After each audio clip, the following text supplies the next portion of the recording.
student, I am Dr. Kirti. Today we are going to see about the parts and attachments of femur bone. So femur, this is head of femur which articulates with the acetabulum to form hip joint. So this head should face medially for the side determination.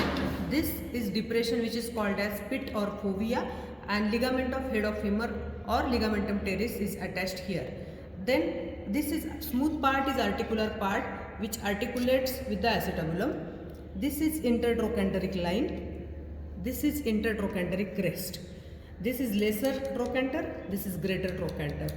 Then this is apex of greater trochanter.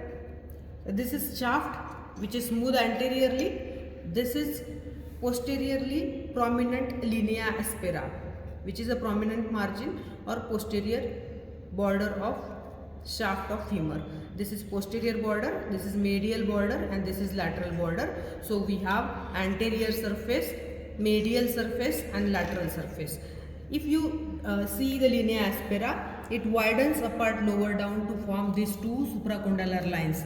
So laterally this is lateral supracondylar line, and medially this is medial supracondylar line, and it encloses the posterior aspect of surface of femur, which is called as popliteal surface, which forms the floor of popliteal fossa. So this is popliteal surface of femur. Then this is medial condyle and this is lateral condyle. If you see carefully, so medial condyle is antero-posteriorly bigger, wider as compared to lateral condyle. This is intertrochanteric notch, and this intertrochanteric notch is facing posteriorly. This is articular surface of knee joint. This is tibial articular surface which articulates with the tibia, and here articular surface also extend on the anterior aspect of femur. This articular surface articulates with the patella. Now coming to attachment, intertrochanteric line anteriorly gives attachment to the capsule of hip joint, but posteriorly capsule of hip joint is attached medial to intertrochanteric crest, leaving 2 to 3 centimeter area. Now around this capsule, blood vessels which are going towards head, they pass, which are called as retinacular arteries, they pass along this neck. Here you will be able to see the foramina through which retinacular arteries enter to supply the head of femur, where they are branches of medial circumflex femoral artery. If there is fracture in the neck of femur, then it will lead to necrosis of femur. So in the emergency, one should be fixing the fracture of head of femur. Then this is anterior aspect of greater trochanter. On the lateral side, this is oblique line on the greater trochanter. So anterior aspect gives attachment to gluteus minimus. Lateral or oblique line on the lateral surface gives attachment to gluteus medius, and here this roughened part is called as gluteal tuberosity. This gives attachment to gluteus maximus. This gives attachment to gluteus maximus. Now this is lesser trochanter. The tip of lesser trochanter gives attachment to iliacus and psoas major, and lower down we have attachment of iliacus. So as these two muscles are forming the floor of femoral triangle, they are extending from anterior to posterior side. So floor of femoral triangle is gutter shape because these muscles are going behind on the lesser trochanter to attach.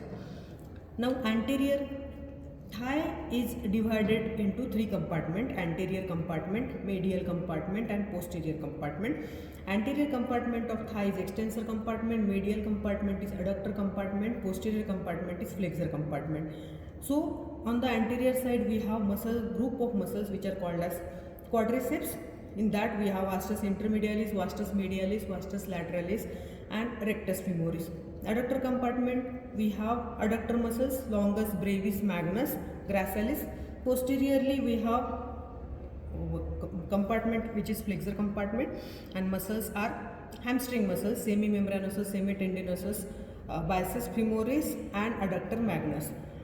So if we see from the large area on the anterior surface, it gives attachment to vastus intermedialis muscle. Then most of the muscles, they are attached on the linea aspera. If you see now for the attachment, this is linea aspera magnified view. So this is medial lip and this is lateral lip of linea aspera. So from medial side we have vastus medialis muscle which is attached. So this is vastus medialis muscle, which is attached on the linea aspera. Now this vastus medialis is a muscle of anterior compartment, and anterior compartment is separated from the medial compartment by medial intramuscular septum. So we then, after vastus medialis, we have this is medial intramuscular septum. So this muscle is vastus medialis. Then we have medial intermuscular septum. Now after that we have medial compartment of thigh, which is attached on the linea aspera, and the muscles which are attached from medial to lateral side. This muscle is adductor longus.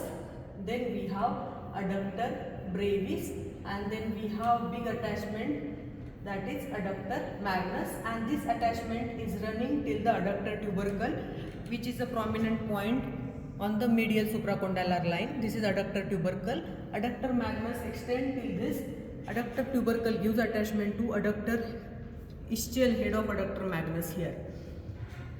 After that, this medial compartment is separated from posterior compartment by a septum, which is called as posterior intermuscular septum.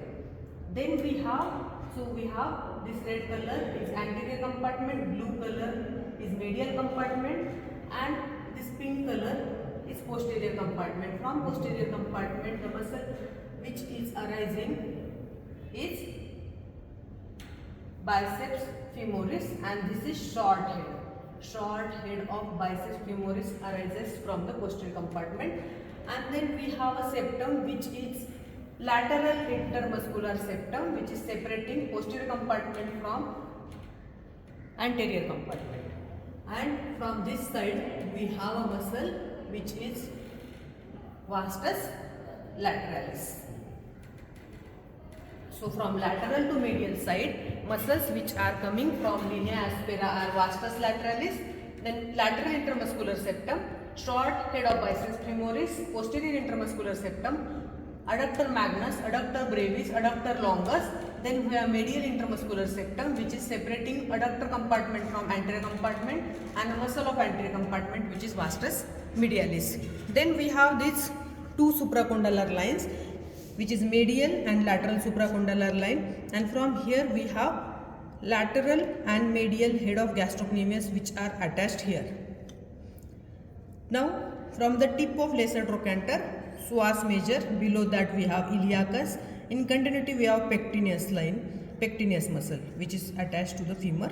Then from apex of greater trochanter, from the apex we have piriformis.